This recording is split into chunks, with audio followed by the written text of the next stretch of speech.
Assalamualaikum warahmatullahi wabarakatuh. Kami dari kelompok 3 yang berasal dari TPB 29B hari ini akan menjelaskan tentang hukum Bernoulli pada sistem peredaran darah.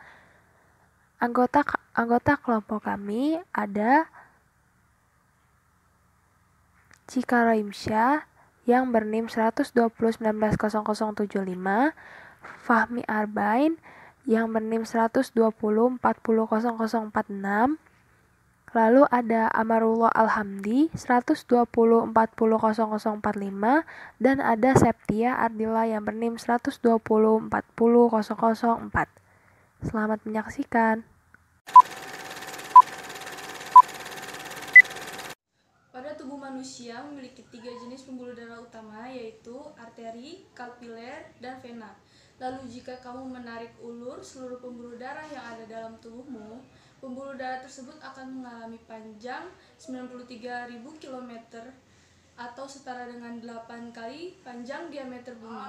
Pembuluh darah mengandung 7,500 liter darah, di mana 5 sampai 6 liter darah yang sama akan didaur ulang dan dipakai oleh tubuh kembali membawa oksigen dan nutrisi seperti glukosa dan asam amino ke jaringan tubuh.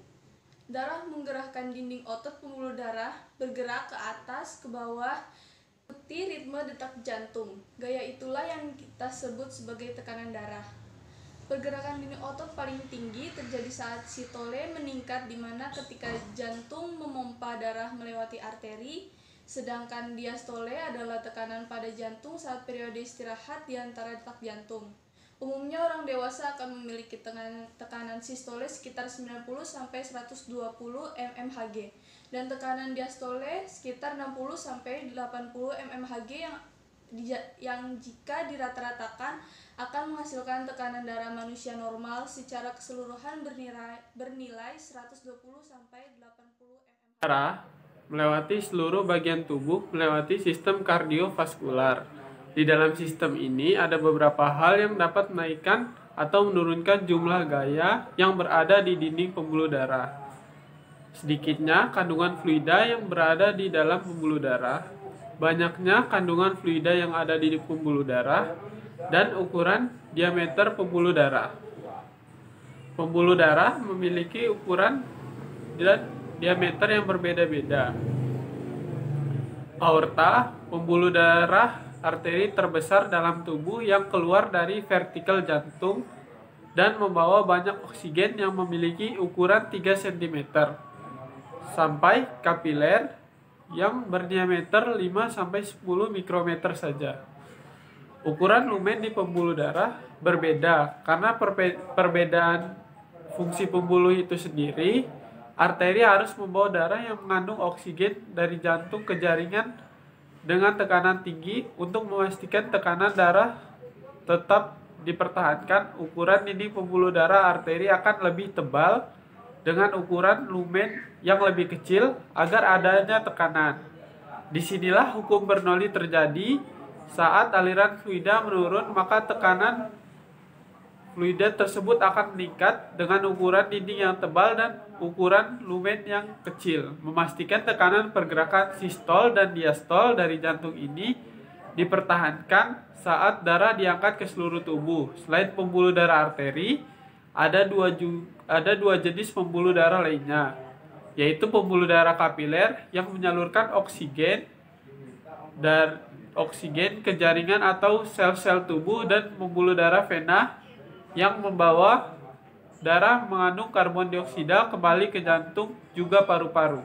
Pembuluh darah kapiler memiliki lapisan lumen yang sangat tipis dengan dinding hanya setebal 1 sel. Hal ini dikarenakan pembuluh darah kapiler merupakan tempat terjadinya pertukaran oksigen, nutrisi, dan produk limbah antara darah dan jaringan, sehingga kapiler memerlukan dinding yang cukup tipis untuk melakukan respirasi aerob.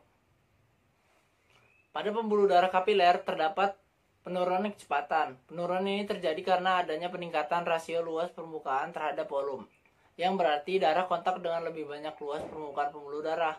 Hal ini memperlambat kecepatan darah di dalam fasa vasorum yang bercabang-cabang.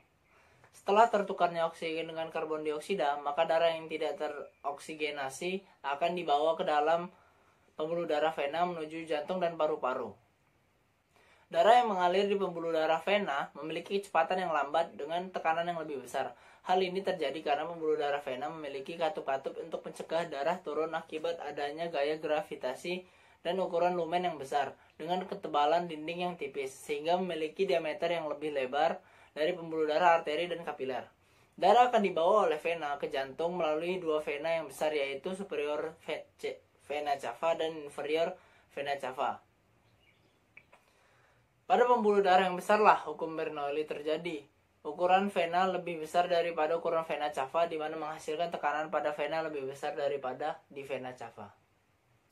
Jadi, kesimpulannya, aliran darah memang mengikuti hukum Bernoulli pada pembuluh darah yang memiliki ukuran diameter yang besar. Di kapiler, di mana ukuran sel darah relatif besar terhadap pembuluh darah, aliran darah tidak dapat lagi dianalisis dengan cara yang sama, karena bukan lagi cairan homogen dengan viskositas tunggal. Selama ukuran selnya lebih kecil dibandingkan dengan diameter wadah, maka pembuluh darah tersebut dapat mengikuti peraturan Bernoulli. Tekanan dan kecepatan pada aliran darah dapat disebabkan oleh jauh atau tidaknya nadi dari pusat detak jantung, diameter, volume darah, cabang-cabang pembuluh darah, dan juga gravitasi. Ambil contohnya penyakit aneurisma. Aneurisma adalah malformasi vaskuler yang berbahaya karena luas penapang pembuluh darah meningkat, lalu membuat tekanan meningkat dan resiko pecahnya meningkat. Penyempitan arteri memiliki efek jangka pendek yang dramatis pada tekanan darah dengan volume total pembuluh darah. Aliran darah lebih kompleks daripada sekedar persamaan kontinuitas. Terdapat lebih banyak faktor di dalam aliran darah manusia, seperti viskositas dan gesekan antara fluida dan dinding tabung seperti yang dijelaskan dalam hukum Poiseuille. Jadi, hukum Bernoulli masuk dalam peredaran darah, hanya saja tidak seluruh bagian nadi atau aliran darah secara keseluruhan mematuhi hukum Bernoulli yang ada. Nah, bagaimana penjelasannya? Cukup baik kan? Terima kasih sudah menyaksikan. Kurang dan lebihnya mohon maaf. Wassalamualaikum warahmatullahi wabarakatuh.